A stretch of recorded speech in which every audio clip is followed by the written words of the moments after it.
The silence of the ER at 3 a.m. was a lie. Serena Blake knew that silence. It wasn't peace, it was the inhalation before a scream. She stood at the nurse's station, staring at the vitals monitor of a sleeping drunk in bed 4. Her hands were trembling, just a micro-tremor in her left thumb, rhythmic and annoying. "Look at that," a voice sneered behind her. It was Dr. Sterling, the new trauma attendings with perfect hair and an ego the size of the hospital generator. "Nurse Blake is shaking again. Maybe lay off the caffeine, or is the job too much for you?" Serena didn't turn around. She just tucked her hand into her scrub pocket. "Patient in 4 is stable, doctor, just waiting on the toxic screen."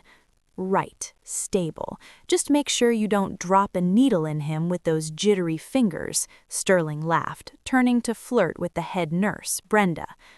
That was when the glass doors at the ambulance bay exploded. It wasn't a car crash, it was a concussive blast that shattered the laminated safety glass into a million diamonds. The shockwave knocked Sterling into the counter. Brenda screamed, dropping a tray of instruments. The distinct rhythmic thud, thud, thud of suppressed assault rifles followed instantly. Serena didn't scream. While the rest of the staff scrambled in blind panic, diving under desks or freezing in the open, Serena's heart rate actually slowed. The tremor in her hand stopped instantly. The shaking wasn't fear, it was the engine idling, waiting for the car to be put in gear. 3 men entered through the smoke. Tactical gear, black masks, no insignias. They moved with a fluidity that screamed private military, not random shooters. They weren't spraying bullets, they were clearing sectors. "Nobody moves," the point man shouted, his voice modulated. "We want the John Doe in Trauma 1. Give him up and you live. Hesitate and you bleed." Sterling was on the floor, hyperventilating, clutching his designer lab coat. The John Doe was a gunshot victim brought in 20 minutes ago, unconscious, no ID. Serena was the only one standing near the trauma bay doors. The point man swung his rifle toward Serena. The laser sight danced on her forehead. The red dot was steady. She looked him in the eye, her face a mask of bored indifference. "I said, open the door, nurse," the gunman roared, stepping over a terrified resident. Serena raised her hands slowly, palms open, but she didn't look at the gun. She was looking at his stance.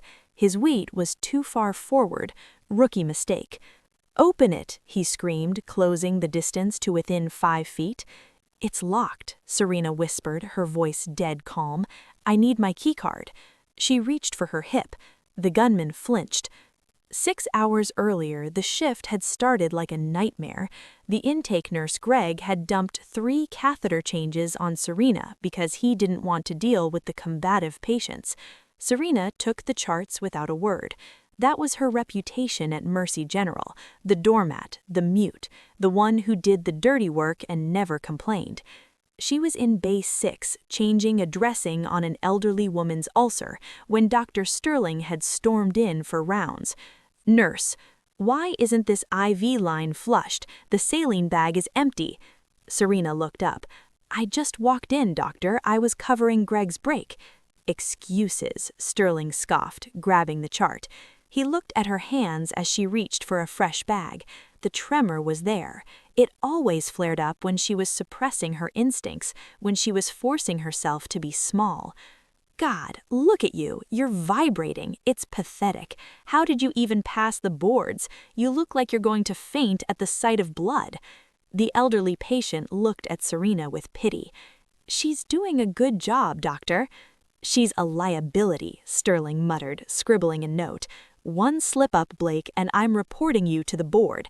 I don't tolerate weakness on my floor. You're lucky we're short-staffed, or you'd be mopping the floors, not touching patients." He brushed past her, shoulder-checking her into the IV pole. The metal stand clattered loudly. The entire ER looked over. Brenda, the head nurse, rolled her eyes. "Clean that up, Serena, quietly." Serena had bent down, picking up the sterile packets. She felt the heat rising in her neck. Not shame, but rage.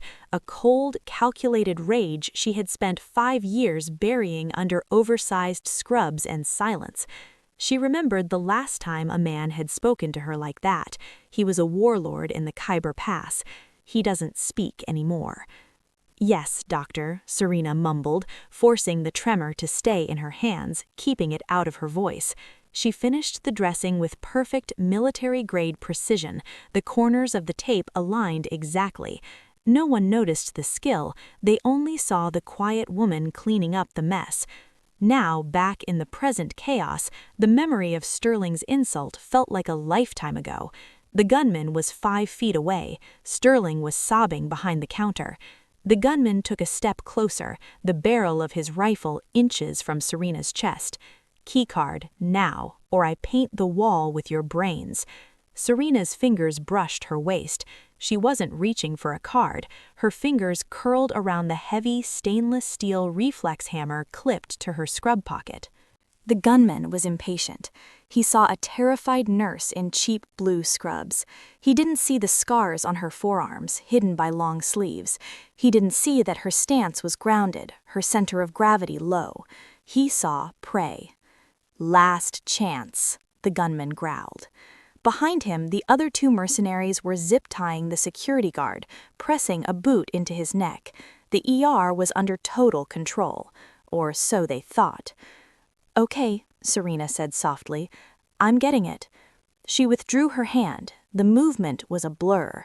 She didn't swing the reflex hammer like a tool. She used it like a tactical baton. In one fluid motion, she stepped inside the rifle's guard. With her left hand, she parried the barrel upward. With her right, she drove the weighted rubber head of the hammer directly into the gunman's radial nerve, right where the wrist meets the thumb. It wasn't a kill shot, it was a silencer. The gunman's hand spasmed involuntarily, his fingers going numb. He dropped the rifle. Before it hit the floor, Serena caught it by the strap. She didn't fire it, that would alert the others too fast. Instead, she spun the weapon, driving the heavy stock into the man's throat. A wet crunch echoed. He collapsed, gasping for air, clutching his crushed windpipe. Serena caught him before he hit the ground, dragging his heavy body behind the triage desk. It took 3 seconds.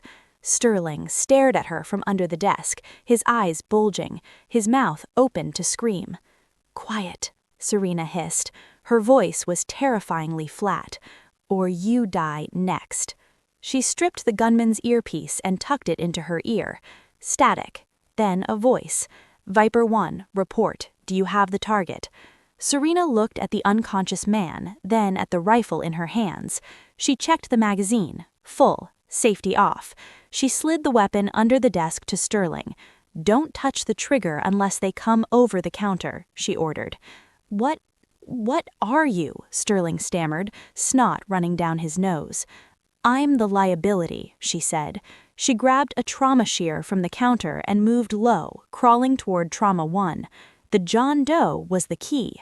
He wasn't just a gunshot victim, he was the mission. And if a kill squad this professional was here for him, he knew something that could topple governments. She reached the door of Trauma 1 and swiped her badge. The lock clicked. Inside, the patient was awake, eyes wide with terror, trying to rip out his IVs. "Don't move," Serena said, locking the door behind her. "They're here," the man rasped. "The Blackwood group. They don't leave witnesses." The patient, a man in his 40s with a military haircut and a shoulder wound, tried to sit up but groaned in pain. The monitor spiked, tachycardia. "You need to stabilize," Serena said, moving to the crash cart. She wasn't shaking anymore. Her hands were instruments of war. "Who are you?" "Captain Miller, intelligence," he wheezed. I have the drive. They think I swallowed it." "Did you?" Serena asked, checking his pupil response. "No, it's taped under the bandage." Outside, the shouting escalated. The other 2 mercenaries realized Viper 1 wasn't responding. "Viper 1 is dark. Breach the perimeter. Kill everyone if you have to." Serena looked at the room. No windows, 1 door. Oxygen lines, defibrillator, scalpels. It was a kill box, but it was also an armory if you knew how to use it. "Can you walk?" Serena asked. "Barely." "Good enough." She grabbed a wheelchair. "We're leaving." "Through the door? They're right there," Miller argued.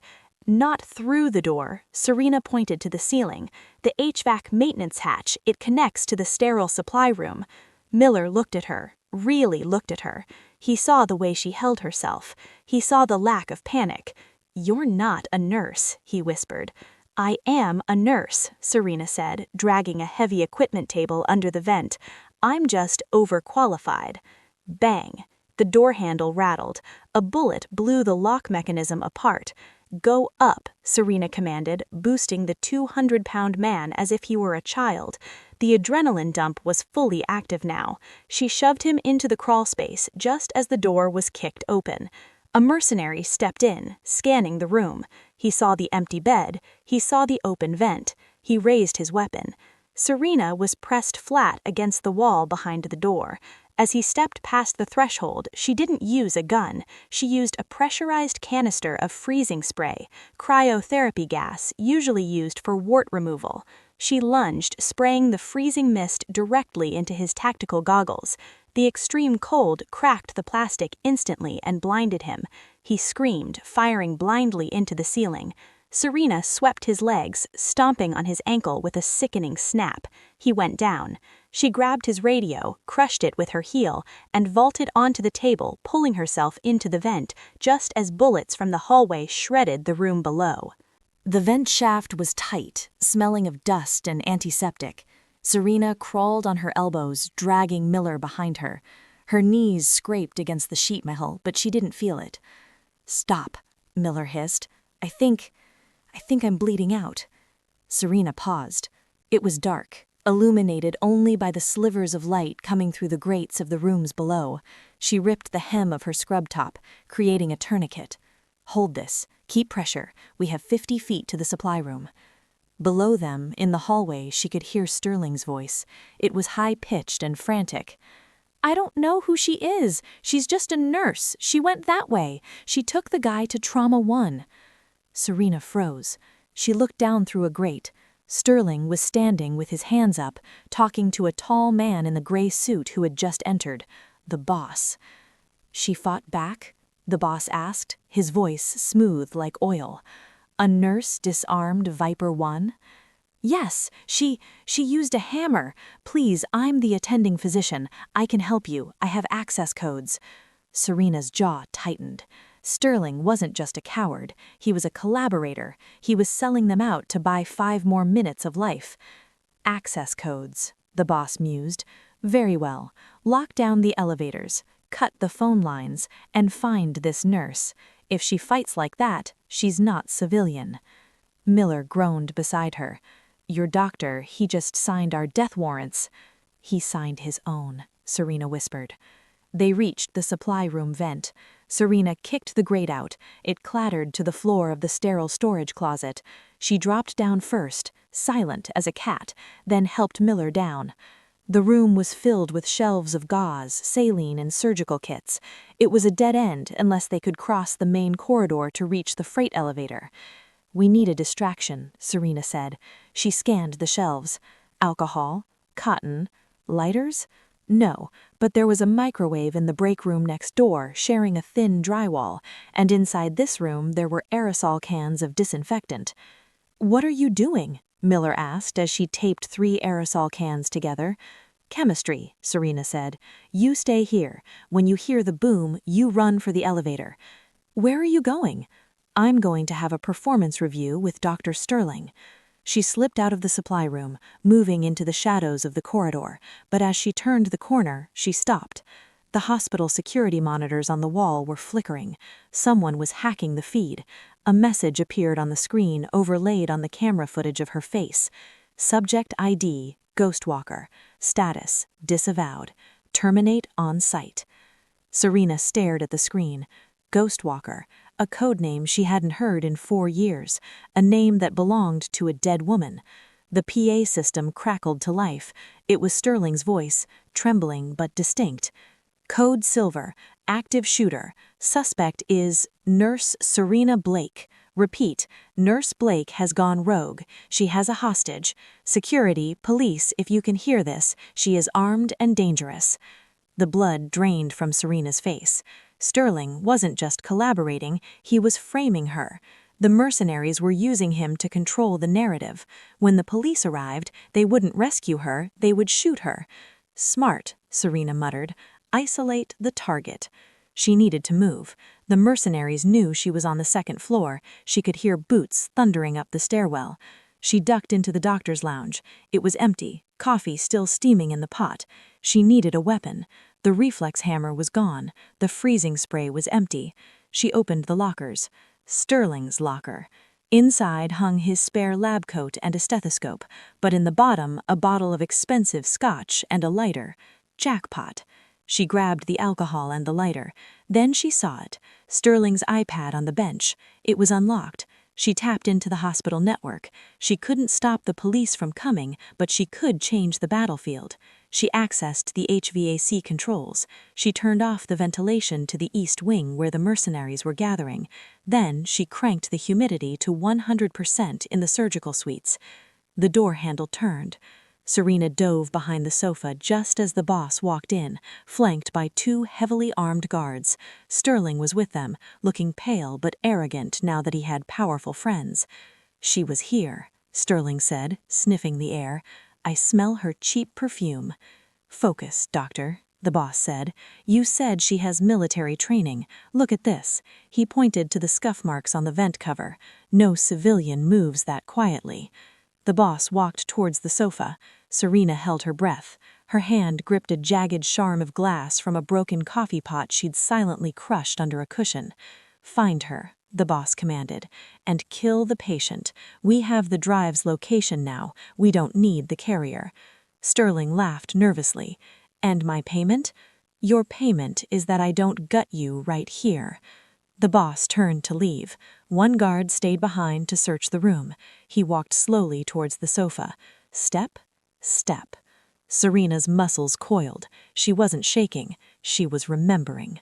The guard peered over the back of the sofa. Empty. He frowned. Clear, he muttered into his calms. He turned to leave. Above him, wedged into the gap between the suspended ceiling tiles and the wall, Serena held herself up by sheer core strength and friction. Her legs burned. As the guard passed underneath, she dropped. She landed silently behind him. Before he could turn, she jammed the syringe she'd palmed from the supply room into the soft spot of his neck. 20 milligrams of diazepam. Not lethal, but instant knockout. He slumped into her arms. She dragged him into the bathroom and took his earpiece. Team 2, sweep the ICU. Team 3, check the morgue. They were spreading out. That was a mistake. They were arrogant. They thought they were hunting a nurse. Serena grabbed the guard's sidearm, a suppressed Glock. She checked the chamber. Finally, a real tool. She moved back into the hallway. The lights flickered. The hospital was running on backup power now. Shadows stretched long and jagged. She saw Miller down the hall, limping toward the elevators.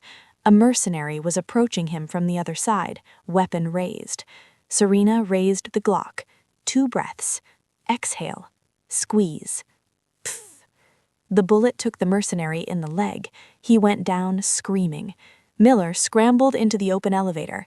Serena sprinted toward him, diving inside just as bullets sparked against the closing doors. Going down, she said, hitting the button for the basement. Basement? We need the roof, Miller yelled. Roof is sniper territory, Serena said, ripping the hem of her scrub pants to bind a graze on her arm. Basement is the morgue and the oxygen storage. You're crazy, Miller said, looking at the gun in her hand. Who were you? I was a medic, Serena said, her eyes dark. Attached to a ghost unit. We didn't exist. Ghost Walker, Miller realized. The squad that vanished in Syria? We didn't vanish. We were sold out by a commander who wanted a payday. She looked at the floor numbers ticking down. Just like Sterling. The elevator jolted to a halt between floors. The lights died completely. Pitch black. "They cut the power," Miller whispered. "No," Serena said, listening to the silence. "They didn't cut it. I did, from the iPad." She kicked open the ceiling hatch of the elevator car. "Climb. We're setting a trap." The elevator shaft was a vertical coffin. Serena hauled Miller onto the top of the car. The cables groaned. "They'll be waiting at the basement doors," Serena said. "We're not going to the basement. We're going to the oxygen main line." We pried open the doors to the sub-level utility floor. It was a maze of pipes and tanks, the heart of the hospital's life support. Serena moved to the main valve cluster. "This feeds the ORs and the ICU, pure O2. "You're going to blow it up?" Miller asked. "No, explosions are messy. I'm going to weaponize the atmosphere." She heard boots on the metal grating. They were coming, a lot of them. "Get behind the concrete pillar," she ordered Miller. Serena opened 3 valves. The hiss of escaping oxygen was deafening. She grabbed a defibrillator unit from a crash cart stored in the hallway. She charged the paddles. "Come out, Ghost Walker," the boss's voice echoed through the pipes. "There's nowhere to go." 6 mercenaries rounded the corner, tactical lights cutting through the steam. The boss was in the center. "Drop the gun." Serena placed the gun on the floor. She stood up, hands raised. She held the defibrillator paddles in one hand, hidden behind her back.